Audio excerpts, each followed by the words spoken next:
just a black girl. Just a black girl. Statistically, they said I would make it. Black girls from Chicago don't always make it out. They say we tend to become a product of our environment. I grew up on the South Side, what we affectionately called the low end, where poverty, drugs, teen pregnancy, and alcoholism were the norm. My mama worked 3 jobs to support us, nights and weekends, but we still got food stamps. Sometimes I watched her go without so that my brothers and I could eat. I often slept on the couch or the floor I shared with my 2 younger brothers. Gang violence happened every day in my neighborhood. I knew a boy in 8th grade who was shot and killed. In 7th and 8th grade, I knew girls who were pregnant or had babies already. I went to Dunbar Vocational Career Academy, which was much like a prison. Security guards, metal detectors, and bars on the windows. We were heavily policed. That environment instilled in us as black children that we would be nothing more than the existence we knew.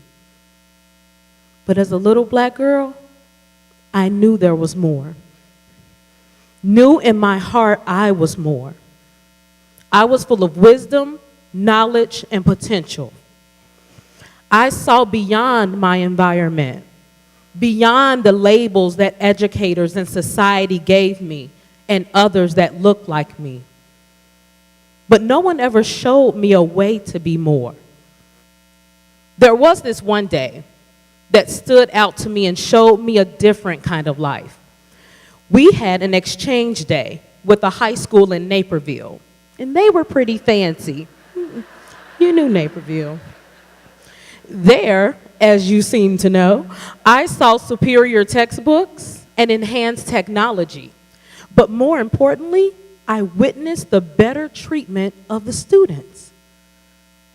They were not questioned about their whereabouts or treated like second-class citizens. That's when I knew that I needed to find a way to something better. College seemed like a way out, a way up. No one in my immediate family had ever attended college, so no one prepared me for the application process because they were just as clueless as I was. My high school counselor thought that community college was my only hope, if any. When I expressed my interest in attending the U of I, she retorted matter-of-factly, "No, no, no, that is not an option for you." I recently read Becoming by Michelle Obama. Her high school counselor told her the same thing. So much for seeing our potential. Now, I can't blame the high school counselor too much, though. You see, I only got a 16 on the ACT. Yeah, just a 16. And in college terms, you were done, right? There is no way that any university, and definitely not a prestigious one like U of I, would accept you. Senior year, a few students I knew began applying to universities. My high school sweetheart applied and was accepted to Northern Illinois University. So that inspired me to submit my one and only college application in an attempt to follow him, of course. It's okay. He's my husband now. I put all my eggs in that one basket, and nobody ever told me that was not a good idea, that I should apply to more than one school. But I only applied to Northern, where they happened to lose my information. Can you believe that? Not a knock on Northern.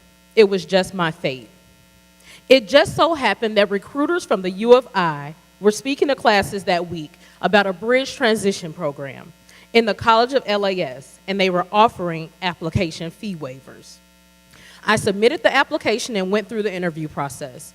I remember the determination I felt for that opportunity, dressing up for the interview and taking the bus on my own to the Chicago U of I campus. I got accepted and was required to complete the summer portion of the program. Boy, oh boy, I did not know what I was in for. Bridge was very different. We even made t-shirts that said, "You think you know, but you have no idea." Bridge was rough. No TV, no phones, and a tedious schedule starting at 7 a.m. and ending at 10 p.m. daily. I know, it was rough. So we complained about that and complained some more. But now I realize, of course, the opportunity the program provided me. It enhanced my discipline, encouraged my hard work, taught me study habits, time management, and much more.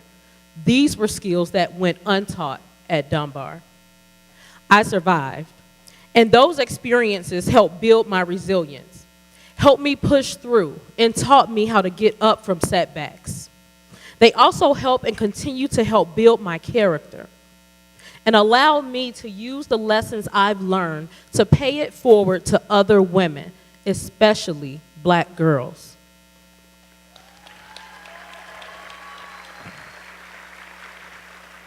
My mother was also integral in my development, encouraging me constantly, telling me to be open to all opportunities, letting me do my own thing, be my own person, which instilled a high level of self-confidence and an unstoppable mentality. In college, I continued to seek out women that would support me the ways that my mother did. I found the best sorority, Zeta Phi Beta Sorority Incorporated. I found other women that looked like me, shared resources with me, grew with me, and challenged me. They still challenge me to this day. This is how I continue to excel despite obstacles and continue to climb the ladder of success because of the support of other women. Just 1 month after college graduation, I began my master's program in the School of Social Work, also here at Illinois. Social work has allowed me to find my true passion, helping and supporting vulnerable and marginalized groups, uplifting women, and fighting for social justice. Serving others, like I've done in my sorority, is now my profession and daily walk. I began serving underrepresented students through a TRIO program, where I was able to provide support and resources through a social work lens. I live and breathe social work.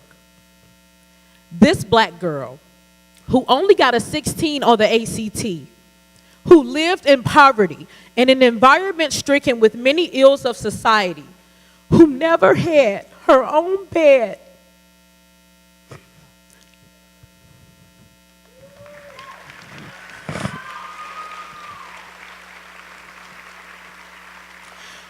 who never had her own bed to sleep in until her first night in college, is now a director in student affairs at Illinois, a doctoral candidate in educational policy, a professor, a mentor, an entrepreneur, a board member of community organizations, an author recognized by the NAACP, host of her own podcast, and a county board member. Most importantly, a wife and mother of 3. And I used to be your local Mary Kay representative. But I'm just a Black girl. Chi-Town made me. The South Side raised me. The low end gave me what I needed, sustained me. A girl constantly told that she would never soar, that she would never thrive. But even when sleeping on a shared bedroom floor, I knew the Lord had more. Having defeated the myths, stereotypes, and statistics, I am honored to stand before you as a model of Black excellence and Black girl magic.